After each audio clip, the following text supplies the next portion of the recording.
अस्सलामुअलैकुम, आप देख रहे हैं समा। मैं हूँ इरम ज़ईन। मैं हूँ महक असलम। बुलेटिन का आगाज करते हैं। सबसे पहले बात करेंगे मॉनसून के चौथे और इंतहाई ताकतवर स्पेल की, जिसने कराची समेत अंदरूनी सिंध और बलोचिस्तान में तबाही मचा दी है।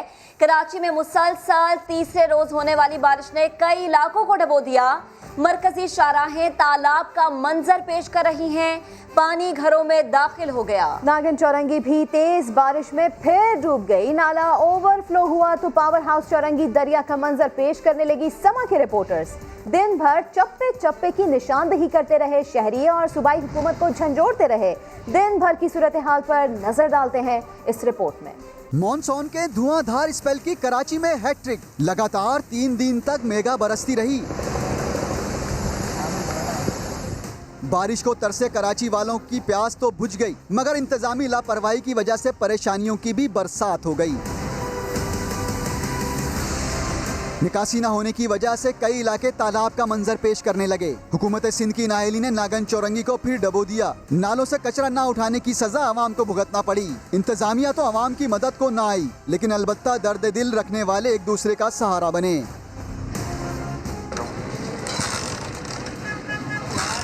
मौसम के मजे लेने के लिए नॉर्थ कराची पावर हाउस चौरंगी वालों को सीवीओ जाने की जरूरत पेश न आई, क्योंकि नाला ओवरफ्लो होने से पूरा इलाका डूब चुका था। सरजानी जाना है, पानी बहुत भरा पड़ा है, कैसे जाएंगे? क्यों, क्या हुआ? गाड़ी कहाँ है आपकी?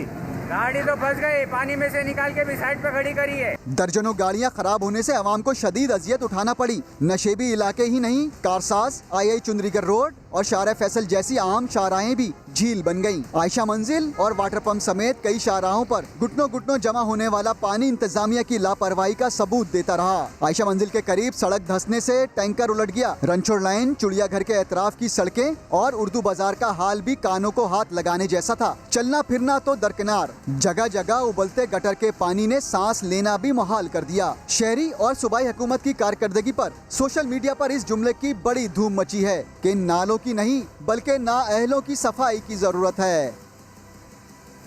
कराची में 3 दिन की बारिश 22 जिंदगियां निकल गई। आज करंट लगने और छत गिरने के वाकयात में 5 अफराद जान से गए। गुज़िश्ता रोज बारिश के पानी में डूबने वाले बच्चे की लाश मिल गई। सलमान अहमद रिपोर्ट करेंगे। बच्चे खा रहे बेचारे, उसका थोड़ा मदद नहीं देगा। इसके बेचारे बच्चे, छोटे छोटे बच्चे। अपने बच्चों की जिंदगी बचाने के लिए नूर मोहम्मद ने जान दाव पर लगा दी। पड़ोस वाली छत कहीं गिर न जाए, यही सोचकर गरीब शख्स मिस्त्री रजा मोहम्मद को लेकर मुरम्मत के लिए गया, मगर साइड पार्क कॉलोनी में वाक़ खस्ता हाल छत दोनों अफराद को लेकर नीचे आ गिरी। मरम्मत करने के लिए गया था, पानी गिर रहा था बारिश का, इसलिए गया था। बेचारा गया था, मतलब पानी दे रहे, घर मरम्मत करेगा तो ये गया, दोनों स्त्री के साथ गया, दोनों गिर गए नीचे। जिस घर की छत गिरी वो 1.5 साल से खाली था। 5 बच्चों का बाप नूर मोहम्मद मेवाशाह कब्रिस्तान में कब्रों पर पानी डालकर घर का गुजर बसर करता था। गरीब बंदा था, पानी बेचता था कब्रिस्तान में, उसके पास कोई और गुजर बसर भी नहीं था, तो इन्होंने बोला ऐसे ही थोड़ा बहुत मरम्मत करेंगे, लेकिन ये मरम्मत भी इनके जान ले गए। अफसोसनाक वाक़े पर पूरा इलाका सोगवार है। बारिश के दौरान करंट लगने के हादसात भी रूनुमा हो रहे हैं। नॉर्थ कराची सेक्टर 2 में करंट लगने से 6 साला बच्चा जाँ बहक हो गया। इत्तेहाद टाउन अफरीदी चौक के करीब भी एक शहरी करंट लगने से इंतकाल कर गया। शाहनवाज अपडेट कर रहे थे। चीफ जस्टिस गुलजार अहमद ने कराची में साइन बोर्ड गिरने के वाक़े का नोटिस ले लिया। केस की समाअत पीर को होगी। सेक्रेटरी बल्दियात ने भी फुर्ती दिखा दी। डीएमसी साउथ शोबा इश्तिहारात के डायरेक्टर और असिस्टेंट डायरेक्टर को मुअत्तल कर दिया। इरफानुल हक की रिपोर्ट।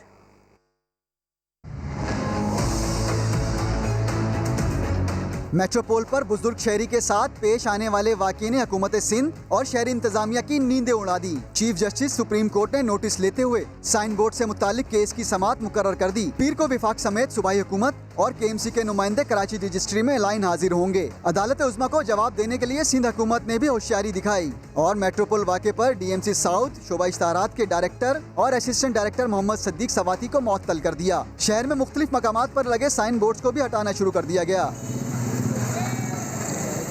मेट्रोपोल में साइन बोर्ड गिरने का वाक़या 6 अगस्त को पेश आया था, जिसमें मोटरसाइकिल सवार बुजुर्ग शहरी समेत 2 अफराद जख्मी हुए थे।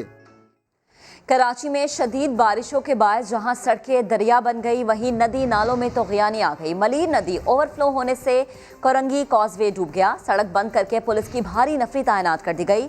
उधर लियारी नदी भी बिभर गई। करीबी इलाकों को खाली करवा लिया गया।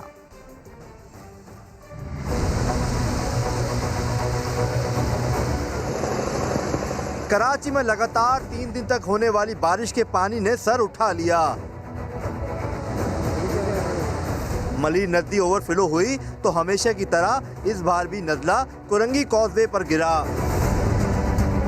पानी का बहाव इस कदर तेज था कि इंसान तो इंसान गाड़ियां तक बहने लगी। हमारी गाड़ियां यहाँ पहुंची हैं, रेस्क्यू सर्विस 4x4 गाड़ियां हमारी, हमने बंदे रेस्क्यू कर लिए हैं। पानी का बहाव तेज है। फंसे लोगों को रेस्क्यू टीमों ने निकाला। सूरत हाल काबू से बाहर हुई तो फौज भी मदद के लिए पहुंच गई और इमदादी सरगर्मियों में हिस्सा लिया। लियारी नदी भी बिभर चुकी है। सैलाबी सूरत हाल के बाइस नदी के करीब तमाम इलाकों को खाली करा लिया गया।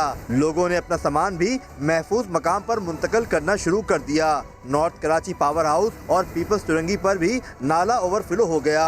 घरों और दुकानों में पानी दाखिल हो गया। पानी सड़कों पर आने से ट्रैफिक की रवानी भी मुतासिर हुई। पावर हाउस चुरंगी पर मरकजी शाहरा झील का मंजर पेश करती रही। खबरों में आगे आ रहा है मदद का जज्बा। नॉर्थ कराची, नाजमाबाद और नागन चौरंगी में पानी क्यों जमा हुआ? सिंध हुकूमत ने सारा मलबा ग्रीन लाइन मंसूबे पर डाल दिया। वज़ीर बल्दिया सिंध नासिर हुसैन शाह कहते हैं गुजर नाला फिर ओवरफ्लो हो गया। इसका कुछ हिस्सा हमने और कुछ एनडीएमए ने साफ किया था। ने पहले साफ किया था, बाद में एनडीएमए ने उसको मुकम्मल तौर पर काफ़ी हद तक साफ किया इस बड़े नाले को, गुजर नाले को। लेकिन आज फिर वो उसका पानी जो है नहीं निकल रहा था और ऊपर आ गया। उसकी वजह सिर्फ ये थी कि वो जो कनेक्टिविटी है उसकी वो नहीं हो रही वहाँ से, जो डीएमसीज के नाले हैं। इशू इस पूरे इलाके में जो है वो ग्रीन लाइन की जो ये स्ट्रक्चर है उसकी वजह से आ रहा है, क्योंकि वो जो छोटे नाले थे डीएमसीज से जो निकलते हैं और गुजर नाले में या बड़े नालों में जाते हैं केएमसी में, वो जो कनेक्टिविटी है उनकी वो कम कर दी गई है। कराची में मूसलाधार बारिशों के बाद थड्डो डैम भी भरने लगा है। डैम में 13 फीट की गुंजाइश बाकी है। इस वक्त थड्डो डैम में 21 फीट से ज्यादा पानी भर चुका है। मजीद बात करेंगे अहमर रहमान खान से। अहमर, कहिएगा खुदा न खास्ता अगर डैम ओवरफ्लो हो गया तो कोई मंसूबा तैयार किया गया है, कुछ हिकमत अमली अपनाई जाएगी? जी बिल्कुल, इस वक्त हम थड्डो डैम में जो है वो मौजूद हैं और थड्डो डैम में अभी भी 13 फीट की गुंजाइश जो है वो मौजूद है। मेरे कैमरामैन कामरान अगर आपको दिखाएं कि क्या सूरत हाल है पानी की, कितना लेवल जो है इस पानी का हो चुका है, तो आप ये देख सकते हैं कि पानी का लेवल जो है वो बढ़ रहा है, क्योंकि बारिश भी मुसलसल जो है वो यहाँ पे हो रही है, तो पानी का लेवल थोड़ा बढ़ता हुआ दिखाई ज़रूर दे रहा है। लेकिन ये ज़रूर है कि अभी इसमें गुंजाइश मौजूद है। तकरीबन 13 फीट की गुंजाइश जो है वो यहाँ पर मौजूद है। अगर मज़ीद पानी आता है तो फिर ये भरेगा और उसके बाद आबादी को जैसे माजी में नुकसान पहुँचने का खदशा जाहिर होता है कि जब यहाँ पर पानी भर जाता है तो उसके बाद ये आगे ओवरफ्लो होता है और फिर जो है वो आबादियाँ जो है वो डूबती हैं या हाईवे पे जो है वो पानी आ जाता है। तो ये बात की सूरत हाल बनेगी, लेकिन अभी इसमें गुंजाइश मौजूद है और 13 फीट की गुंजाइश जो है वो बताई जा रही है कि इसमें मौजूद है। अगर मजीद पानी आता है तो ये 13 फीट की गुंजाइश तक पानी इसमें मजीद भर सकता है। जी ठीक है अहमर, आपका शुक्रिया। कराची में बारिश के बाद सड़कों पर पानी जमा हुआ तो पाक फौज, ट्रैफिक पुलिस और ट्रैफिक वार्डन्स शहरियों की मदद को आ गए।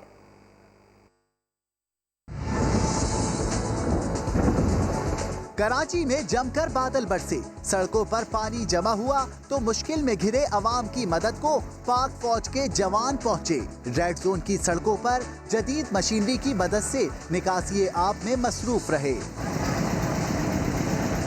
जब शारा फैसल पानी में डूब गई तो गाड़ियां भी बंद हो गईं। खवातीन, बच्चे, बड़े सभी फंस गए। ऐसे में ट्रैफिक पुलिस एहलकार मदद को पहुंचे। एक अफसर ने गाड़ी को खुद धक्का लगाकर बरसाती पानी से निकाला। पीपल्स चौरंगी पर सिटी वार्डन बच्चों की हिफाजत में मसरूफ रहे। वार्डन बच्चों का हाथ पकड़कर पानी पार कराता नजर आया। बंद गाड़ियों को धक्के भी लगाए।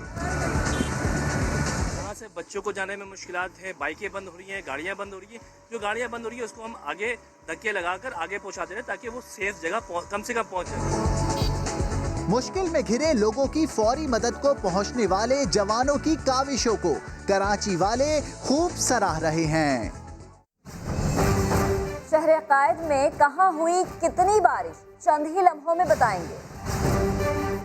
अफसोसनाक खबर आपको दे, एफसी एरिया में 5 साला बच्चा जाँ बहक हो गया है। टूटा हुआ तार पोल से लटक रहा था और बच्चे ने इस तार को पकड़ लिया। इंतहाई अफसोस के साथ आपको बता रहे हैं कि कराची में बारिश हुई जिसके नतीजे में अब तक 6 अफराद जान से चले गए हैं। बिजली और छतें गिरने के वाक़यात में के इलेक्ट्रिक इंतजाम कहाँ हैं, अब सब कहानी सामने आ रही है। एफसी एरिया में करंट लगने से 5 साला बच्चा जाँ बहक हो गया। शादमान टाउन में सरकारी फ्लैट्स में घरों में पानी दाखिल हो गया। शहरियों को शदीद दुश्वारी का सामना करना पड़ रहा है। मजीद जानते हैं समा के नुमाइंदे इरफान हक से। जी इरफान, बताइएगा जो सूरत हाल यहाँ पर बनी हुई है। जी हाँ, देखिए मैं इस वक्त शादमान में मौजूद हूँ और ये सरकारी फ्लैट्स हैं जहाँ पर हर दफ़ा बरसात में यही हाल होता है कि घरों में पानी आ जाता है और घुटनों घुटनों पानी होता है। यहाँ पर भी हमने देखा जो ग्राउंड फ्लोर के जो अपार्टमेंट हैं वो ज़्यादा मुतासिर हुए हैं और आप मेरे कब में देख सकते हैं कि काफ़ी पानी है जो दूर दूर तक आप देख सकते हैं कि घरों के अंदर तक पानी आया हुआ है। एक यहाँ पर मकीन है यहाँ के, उनसे पूछते हैं कि ये कितना पानी था और अब कितना रह गया है। आप बताएंगे कि ये पानी अभी क्या उतरना शुरू हुआ है या आधा फुट उतर गया है, वरना 3 से 4 फुट पानी यकीनन आता है। घर के ये 2.5 फुट की ये बाउंड्री है और मस्जिद 2 फुट पानी, देखो 4.5 फुट आमतौर पर पानी आता ही आता है। कुछ भी हो जाए, बारिश थोड़ी सी बारिश होती है, नाले का पानी बैक होता है और हमारे फ्लैटों में आ जाता है। ये नाले का बैक ख़त्म हो जाए तो पानी नहीं आएगा। देखिए आपको बता रहे थे यहाँ के एक मकामी फ़र्द के यहाँ पे हम हमेशा यही होता और इंतज़ामिया को शिकायत करते हैं जो मुतल्लिका हुकाम को, उसका कोई फ़ायदा नहीं होता। ताहम हालिया दिनों में जो सफाई हुई है FWO की तरफ से नालों की, उससे कदरे बेहतर ये फ़ायदा कम से कम ज़रूर हुआ है कि पानी का जो फ़्लो है वो तेज़ है और जल्दी से पानी उतर रहा है, वरना ये सारी रात ये पानी घुटनों घुटनों यहाँ पर इनके फ्लैटों में मौजूद रहता था। जी ठीक इरफान, आपका शुक्रिया। सिंध में मानसून बारिशों का सिलसिला तीसरे रोज भी जारी है। जिला दादू के करीब केरथर के पहाड़ी इलाकों में शदीद बारिश से नदी नालों में तुग़यानी आ गई है। पाक फौज की टीमें मुश्किल में फंसे लोगों को मदद पहुंचा रही हैं। मजीद तफसीलात इस रिपोर्ट में आपको दिखाते हैं। अंदरूनी सिंध होने वाली मूसलाधार बारिशों ने तबाही मचा दी। कीरथर पहाड़ी सिलसिले में मुसलसल होने वाली बारिशों के बाइस जिला दादू के नदी नालों में तुग़यानी। काचू की गाज नदी समेत 9 नदियों में तुग़यानी से आसपास के 100 से ज़ायद देहात ज़ेरे आब आ गए। दीगर इलाकों से राबता मुनक़ता हो गया। लोग अपनी मदद आपके तहत महफूज मकामात पर मुंतकिल होने लगे। गांव मोहम्मद गोरमानी में मोहम्मद बख्श अपने 3 बच्चों और एक साथी के हमरा कई घंटों से दरख्त में पनाह लेने पर मजबूर हैं। मोहम्मद बख्श का कहना है कि फैमिली समेत गांव की तरफ जा रहे थे कि अचानक पानी आ गया। दूसरी जानिब पाक फौज की टीमें मुश्किल में फंसे लोगों की मदद को पहुंची और कार्रवाइयां शुरू कर दी। ISPR के मुताबिक बंद में शगाफ से दादू के 12 देहात मुतासिर हुए हैं। आर्मी मेडिकल टीमें मुतासिरीन को रिलीफ फराहम कर रही हैं। लियाकत अली, समा, दादू। बलूचिस्तान में तूफानी बारिशों से नदी नालों में तुग़यानी आ गई। हब में सैलाबी रैले में फंसने वाले अफराद को रेस्क्यू कर लिया गया। गवादर में मकरान कोस्टल हाईवे पर 30 फुट चौड़ा शगाफ पड़ने से गवादर का कराची और लजवेला से ज़मीनी राब्ता मुनक़ता हो गया। खुजदार के तफरीही मकाम मोला चटौक पर मुतादिद सयाह फंस गए। तूफानी बारिशों ने बलूचिस्तान में तबाही मचा दी। हब नदी में सैलाबी सूरत हाल, 2 अफराद फंस गए। पानी का तेज बहाव और बिफरी लहरों ने रेस्क्यू का काम मुश्किल बनाया, तो ऐसे में पुलिस के जवानों ने कमान संभाल ली। रस्सी की मदद से दोनों अफराद को नदी से निकाला और महफूज मकाम पर मुंतकिल किया। खुजदार के तफरीही मकाम मौला चटोक पर सैकड़ों सयाह फंस गए, जिनकी मदद के लिए जिले इंतजामिया का रेस्क्यू ऑपरेशन जारी है। दूसरी जानिब खुजदार शहर में शदीद बारिश के बाद कई मकानात को नुकसान पहुंचा। गवादर में मकरान कोस्टल हाईवे पर बरसाती नदी डोसी में तुग़यानी के बाइस 30 फीट चौड़ा शिगाफ पड़ गया। गवादर का कराची और लजबेला से ज़मीनी राबता मुनक़ता हो गया। पसनी में बदूक के करीब कोस्टल हाईवे पर तामीर पुल सैलाबी रेले की सद में आ गया। कोहलू में नशीबी इलाके ज़ेरे आब आ गए। मंझरा नाले में पानी का बहाव बढ़ जाने से मावन से कोहलू का राबता मुनक़ता हो गया। कुनल में सैलाबी रेले में बह जाने से 35 साला शख्स जान की बाजी हार गया। बोलान में कच्ची के इलाके करता में सैलाबी रेला दाखिल हो गया। एक ही खानदान के 5 अफराद लापता हो गए, जबकि मुतादिद मवेशी भी बह गए। इंतजामिया और रेस्क्यू टीमों ने लापता अफराद की तलाश शुरू कर दी। चाकी में 76 के मकाम पर RCD शाहरा पर गाड़ी बरसाती नाले में फंस गई। लोगों ने अपनी मदद आप के तहत गाड़ी को निकाल लिया। आज भी कराची में शदीद बारिश के बायस कई इलाके बिजली से महरूम रहे। कौन से इलाके ऐसे हैं जो ज़्यादा मुतासर हुए, इसी बारे में बात करेंगे। अपने नुमाइंदे अशरफ खान ने हमें ज्वाइन किया। अशरफ बताएगा कराची के कौन कौन से एरियाज़ ऐसे हैं जो ज़्यादातर लोड शेडिंग से मुतासर हुए। जी, बरसात के बाद जो शहर में बिजली की सूरत हाल बताएं तो इस वक्त शहर में 100 के करीब फीडर जो है ट्रिप हुए हैं। वो इलाके जहां ज़्यादा पानी जमा है वो एहतियाती तौर पर वहां सेफ्टी रीज़न की वजह से फीडर बंद हैं। मुतासर इलाके यहाँ बताते चलूँ कि सुरजानी है, नॉर्थ नाजाबाद है, नॉर्थ कराची है, शादमान के कुछ इलाके हैं, इसके साथ आए नाजाबाद के कुछ इलाके हैं। फिर आप ये जो मुख्तलिफ इलाके हैं सदर के हैं, ओल्ड सिटी एरिया है, लियारी के इलाके हैं, क्लिफ्टन है, डिफेंस है, PCHS का इलाका भी मुतासर है, शरा फैसल कुछ इलाके मुतासर हैं। इसके अलावा शाह फैसल है, मलीर है, ये भी इलाके मुतासर हैं। और यहाँ पे KLRT का ये कहना है कि जैसे जैसे पानी वहाँ पे जो जमा हुआ है वह कम होगा, उसके बाद जो उनकी टीम है वहाँ पे बहाली का अमल तेज़ कर देगी। अभी जो शहर में जो मुख्तलिफ मुकामात पे आ रही है, बहुत ज़्यादा पैचेस हैं जहाँ पे पानी जमा हुआ है, उसको निकासी आब होने के बाद ही बिजली बहाल होगी। इस वक्त मुख्तलिफ इलाकों में जो लोड शेडिंग का जो मामला है कि जो नो लोड शेडिंग एरिया है वहाँ 7.5 घंटे के बजाय 8 से 9 घंटे लोड शेडिंग हो रही है, और जो नो लोड शेडिंग एरिया है वहाँ 1-1 घंटे की 2 से 3 बार लोड शेडिंग की जा रही है। जी, कराची में लोड शेडिंग और बारिश के दौरान करंट लगने से अमवात का मामला। वज़ीर-ए-आज़म की हिदायत पर वफाकी वज़ीर उमर अयूब कराची पहुँच गए। CEO KLRT को कल गवर्नर हाउस तलब कर लिया गया है। बात करेंगे समा के नुमाइंदे फैसल खान से। फैसल खान, तो फिर क्या शेड्यूल होगा इनका? देखिए, कराची में जिस तरह से KLRT की जानिब से मनमानियां की जा रही हैं, गैर एलानिया लोड शेडिंग है, कई घंटे लोड शेडिंग हो रही है और करंट लगने से भी बारिश के दौरान कई अमवात हुई हैं। इसी हवाले से वजीर आजम ने जो खुसूसी तौर पर वफाकी वजीर हैं उमर अयूब, उनको भेजा है कराची, और उनके साथ शहजाद कासिम जो वजीर आजम के मुआवन खुसूसी हैं बराए पावर डिवीजन, वो भी आए हैं। और कल गवर्नर हाउस में एक बड़ी बैठक लगेगी जहाँ पर KLRT के CEO को तलब किया गया और इन तमाम तर मामला पर उनसे जो है बातचीत की जाएगी। जबकि हैस्को और सेस्को के अहम इजलास इस हवाले से तलब किया गया है कल। बहुत शुक्रिया फैसल खान आपका। खबरों में आगे देखिए, कहां गई अपोजिशन की APC, शेख रशीद का सवाल। नैब ने नारोवाल स्पोर्ट्स सिटी केस में एहसन इकबाल के खिलाफ तहकीकात मुकम्मल कर ली। रिपोर्ट एहतसाब अदालत में पेश कर दी गई। अदालत ने 26 अगस्त तक रेफरेंस दायर करने की हिदायत कर दी। इस्लामाबाद से सुहेल रशीद की report. Narowal sports city case में बड़ी पेशरफ। नैब रावलपिंडी ने लीगी रहनुमा एहसन इकबाल के खिलाफ रेफरेंस तैयार कर लिया। चेयरमैन नैब आइंदा हफ्ते एग्जीक्यूटिव बोर्ड मीटिंग में हतमी मंजूरी देंगे। रेफरेंस में एहसन इकबाल को नैब ऑर्डिनेंस की सेक्शन 9A6 के तहत मुल्ज़म नामजद कर दिया गया। रेफरेंस के मुताबिक साबिक विफाकी वजीर ने सियासी फायदे के लिए सूबाई मंसूबे पर विफाक से फंड्स खर्च किए और मंसूबे का दायरा कार भी बदनीयती से बढ़ाकर मालियत में इजाफा किया। एहसन इकबाल अपनी ही जेर सदारत होने वाले सेंट्रल वर्किंग डेवलपमेंट पार्टी इजलास में मंजूरी देकर इख्तियार के गलत इस्तेमाल के मुर्तकिब हुए। नैब रेफरेंस में मुख्तलिफ सरकारी अफसरान के बयानात, बजट दस्तावेजात और नारोवाल स्पोर्ट्स सिटी से हासिल शवाहिद को बुनियाद बनाया गया है। रेफरेंस के मुताबिक 2012 में मंसूबा सूबाई हुकूमत के हवाले कर दिया गया था, जिसके बाद विफाकी बजट से इसकी तामीर कानून की खिलाफ वर्जी थी। सुहेल रशीद, समा, इस्लामाबाद। जहां PTI की करप्शन है वहां नैब अंधा, गूंगा, बहरा बना हुआ है। एहसन इकबाल फट पड़े, कहते हैं ये सब कुछ अपोजिशन के लोगों को पकड़ने के लिए किया जा रहा है। नैब ने 3 नुमाइंदों को नोटिस भेज दिया PTI के, कोई MPA है कौन है, कि जी हमने बड़ी हवाएं बदल गई। कौन सी हवाएं बदल गई? क्योंकि आपने अपोजिशन के लोगों को पकड़ना है तो आप ऐसे ही 2-4 गरीब मस्कीन PTI के उठा लें कि देखो जी हम दोनों तरफ कर रहे हैं, ये नहीं चलेगा। नैब अंधा है, गूंगा है, बहरा है, जहाँ पर PTI की करप्शन। अगर रिवर रावी के लिए आपके पास 5000 अरब है तो इमरान खान साहब जरा 10 अरब रुपया हायर एजुकेशन कमीशन को दे के बताएं, ताकि मुझे पता चले कि वाकई आपके पास 4 पैसे। आपकी सिर्फ पर्सनल एम्बिशन ये थी कि मैं प्राइम मिनिस्टर बन जाऊं, चाहे धांधली से बनूं, चाहे साजिश से बनूं, मुझे फीती लग जाए प्राइम मिनिस्टर की। ये फीती कौम को बहुत महंगी पड़ी।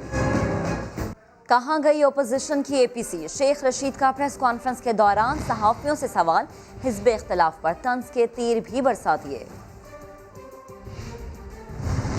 पीटीआई के मैं नहीं समझता कोई बुजुर्ग करप्शन कर रहा है। करप्शन एक सीरियस क्राइम है, उसमें नहीं छूट हो सकती। इमरान खान को क्यों बुलाएगा, उसने क्या किया? उसको तो सुप्रीम कोर्ट ने दयानत और सदाकत का सर्टिफिकेट दिया। अदालत ने एक ही फैसला दिया कि 120 अदालतें और 120 दिन में फैसला हो तो ये सारी करप्शन इस मुल्क में नेस्त व नाबूद हो जाए। नवाज शरीफ, आसफ जरदारी खानदान की कोई सियासत नहीं है। फैटक में परसों चौथ इन्होंने सबने ज्वाइंट बोर्ड दिया कि नहीं दिया। मनव्वर ज़रीफ की फिल्म थी कि मैनू कुछ आखो मैनू आंखें लगने का शौक है। जब इनको रात को समझाते हैं दिन को समझ जाते हैं। सिंगल पैनी तो अल्लाह ने इनके नसीब में भी नहीं करनी। अगर हम नहीं निकाल सके ना तो इंशाअल्लाह इनके नसीब में भी। ये भी टाइम आना था कि कराची के नाले भी जो है वो मरकज ने साफ करने थे। इमरान खान 5 साल पूरा करेगा तो 5 साल तो अवाम कहाँ जाएगा? अवाम तुसी इत्थे ही हो हर हफ्ते।